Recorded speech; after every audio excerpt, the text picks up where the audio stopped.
Howdy. Today I'm reviewing the Warriors from Three Worlds set from Universe 2.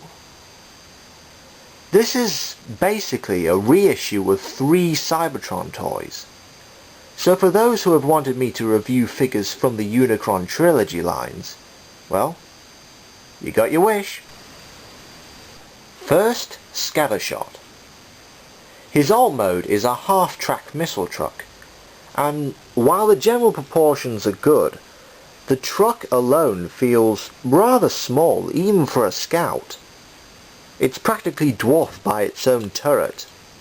Despite being a military vehicle, the blue colour scheme actually looks nice, but the mustardy yellow on the side spoils it a bit. The main thing this has going for it is that it's filled to the brim with weaponry. The double-barreled gun can turn this much either way, and the turret can turn a full 360. Unfortunately, the missiles are pressure launched, meaning you have to push them from behind to fire them.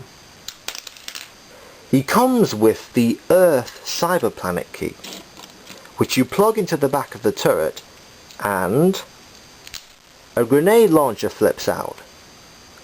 No getting past this guy, I'm telling you. The only issue here is that the rear section doesn't hold together very well. The robot mode also looks pretty good. The only oddity is the chest, which sticks out a bit too much and is hollow underneath. Unfortunately, that mustard yellow colour is back, and in larger amounts. Ugh. It should have been replaced by a more golden brown cut. Get out of here! His weapons are still very useful here. His double-barreled gun becomes a handheld weapon, which actually fits better in his left hand than his right hand. Also, he does the one thing that I wish animated Blitzwing or Universe Onslaught could do. You can raise the turret so the missiles point forward. Not to mention, the Cyberkey gimmick still works here. Articulation is so-so. Well, the upper body is pretty good, with lots of movement in the arms, and he's got full head rotation. Heck, these small guns formed from the wheel's axes are posable, because they're on ball joints.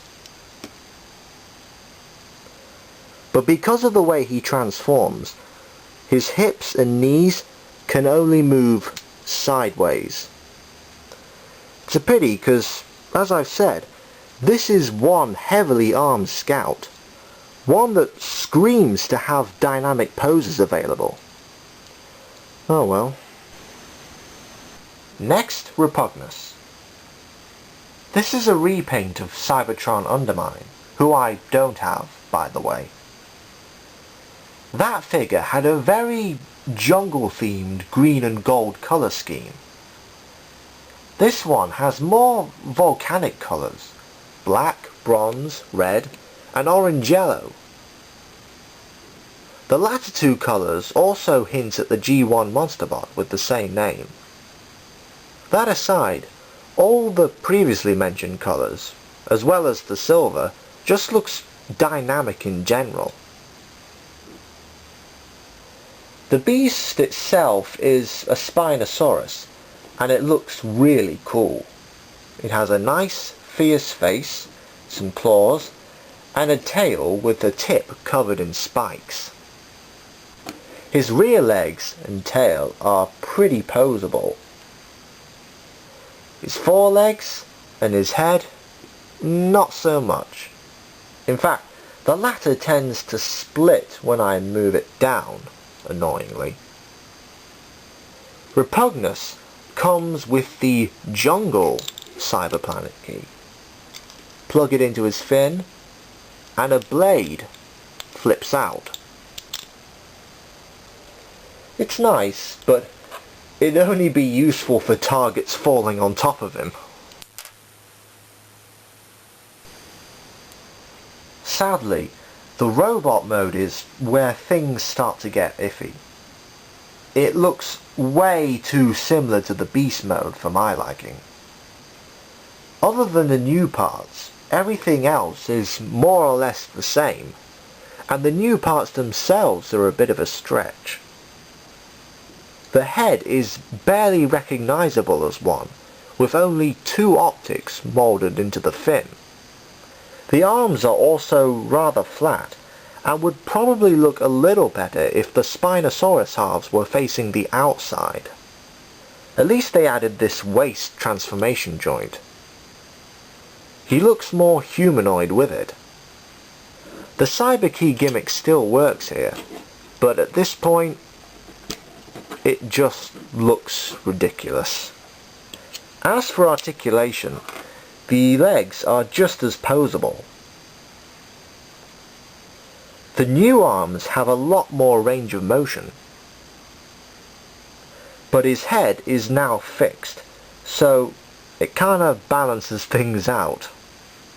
Finally, his tail forms this nifty mace weapon, which moves at the exact same points as the tail itself, obviously. Finally, Ransack GTS, a repaint of the original Ransack, which I also don't have. But judging from what I've seen, this one has much nicer colours. They're supposed to be stealthier. Not that Ransack's character could pull that off, but there we go.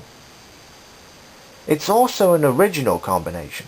I mean, the gold and the black is also seen on animated Prowl, but they threw in some green and white into the mix, and it looks really good.